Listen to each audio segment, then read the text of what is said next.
மனது அமைதியுடன் இருக்க. ஒருவருடைய வாழ்க்கையிலங்க எப்போவுமே வருத்தப்படாமல் இருக்க முடியுமா? எப்படி இருப்பது? இந்த கேள்விக்கான பதிலை நம்ம இந்த கதை முடிவில் தெரிஞ்சுக்கலாம். புரிகிறதா? இதை பற்றி ஒரு சின்ன ஜென் கதையுடன் அலசல்.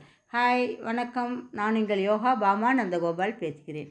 அனைவரும் சிறப்பாக இருக்கிறீர்களா? அனைவரும் மிகவும் சிறப்பாக இருப்பீர்கள். நமது சேனல் சப்ஸ்கிரைப் பண்ணுங்கள், லைக் அண்ட் ஷேர். ஓகே. ஒரு காலத்தில் வந்துங்க மலை உச்சியில் 2 துறவிகள் ஒரு குடிசையில் வாழ்ந்துக்கிட்டு வந்தாங்க. அதில் ஒருத்தவர் பெரிய துறவி, அவர் கொஞ்சம் வயசானவர். அவரிடம் மற்றொரு துறவி சேர்ந்தார். இருவரும் தியானம் செய்து கொண்டு இருக்கிறது. அங்குள்ள கிராமத்தில் உள்ள மக்கள் இடத்துல போய் யாசகம் பெற்று உணவு பெற்றுக்கொண்டு இப்படியே வாழ்ந்துக்கிட்டு வந்தாங்க. இப்படியே இருக்கும்போது அந்த மூத்த துறவிக்கு நான் எங்கேயாவது புனித யாத்திரை, ஒரு தேசாந்திரம் போயிட்டு வரணுங்கிறது ஒரு ஆசை. இப்போ 2 பேரும் சின்ன துறவிக்கிட்ட சொல்கிறாரு. இவர் சரி அப்படியே போய் வருவோன்னு 2 பேரும் யோசித்து ஒரு புனித யாத்திரைக்கு புறப்படுறாங்க. இப்போ மாதிரி என்ன வாகன வசதிகள்லாம் இல்லை இல்லையா? அப்போ நடந்து தானே போகணும். ஒரு 15 நாள் 20 நாள் நடந்து போகிற மாதிரி ஒரு இடத்துக்கு போயிட்டு வரலான்னு சொல்லிட்டு போகிறாங்க.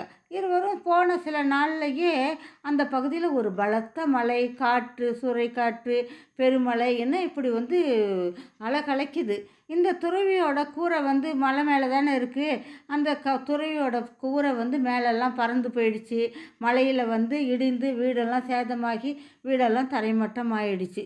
இதை சரின்ட்டு இவங்க போயிட்டாங்க. சில நாள் கழித்து அந்த துறவி 2 பேருமே என்ன பண்ணுறாங்க, புனித யாத்திரை முடிச்சுக்கிட்டு அந்த மலையில் பார்க்குறாங்க. அந்த வீட்டு வந்த உடனே மலையில் பார்த்தோன்னா அவர் இருந்த குடிசையானது மேற்கூரை இல்லை, வீடெல்லாம் இடிஞ்சு போய் சுவரெல்லாம் கிடக்குது, இப்படி இருக்குது. இதை பார்த்து இளைய துறவி என்ன பண்ணார், ஒரே கோபம்.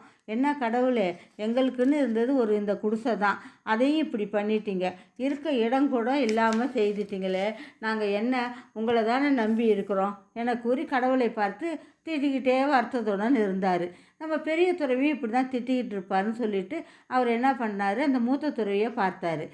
இளைய துறவி அவர் அவரும் இதே வேலையாக இருப்பாருன்னு நினச்சிக்கிட்டு இருந்தார் இல்லையா? ஆனால் மூத்த துறவி என்ன பண்ணார், கடவுளுக்கு மிகவும் நன்றி என்று கடவுளை கைகூப்பி, கடவுள் நீங்கள் அன்பானவர், நீங்கள் எவ்வளவு நல்லது செய்துள்ளீர்கள் என்று நன்றி கூறிக்கொண்டே இருந்தார். இதை பார்த்து இளையத்துறை என்ன பண்ணுச்சு, கோபம் வந்துருச்சு.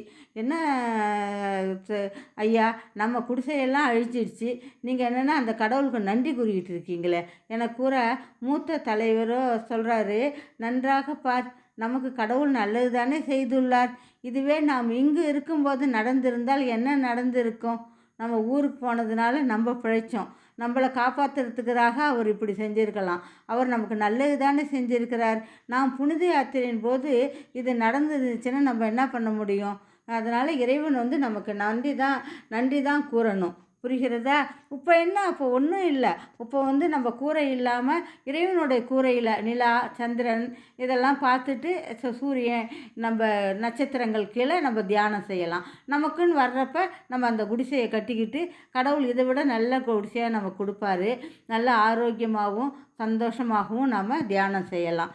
அதனால தான் நன்றி கூறிக்கிட்டு இருந்தேன். நமக்கு ஆன்மீக பலமும் பலப்படும், உடல் பலமும் நம்ம வீடு கட்டுறதுனால உடலில் நல்லா நமக்கு குடிசையை கட்டிக்கலாம். அதனால தான் நான் கடவுளுக்கு நன்றி சொன்னேன் சொல்கிறாரு.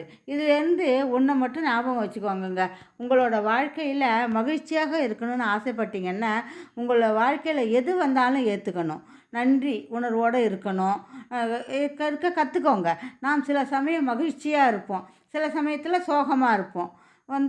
2 நிலையிலையுமே நாம் மகிழ்ச்சியாக இருக்கணும்னா ஒன்று நாம் மகிழ்ச்சி வரும்போது மகிழ்ச்சியாக இருப்போம், அல்லது எது நடந்தாலும் அது ஏற்றுக்கிற மனசு இருந்துச்சுன்னு நம்ம மகிழ்ச்சியாக இருப்போம். நம் வாழ்க்கை நம் கையில் தாங்க. எதை எந்த விதத்தில் இது பண்ணணுமோ அது நாம் தான் இது பண்ணிக்கணும். புரிகிறதா? இதை மாதிரி தான் நம்மளை நம்ம நினைவுகள் தான் நம்மளை வழி நடத்தும்.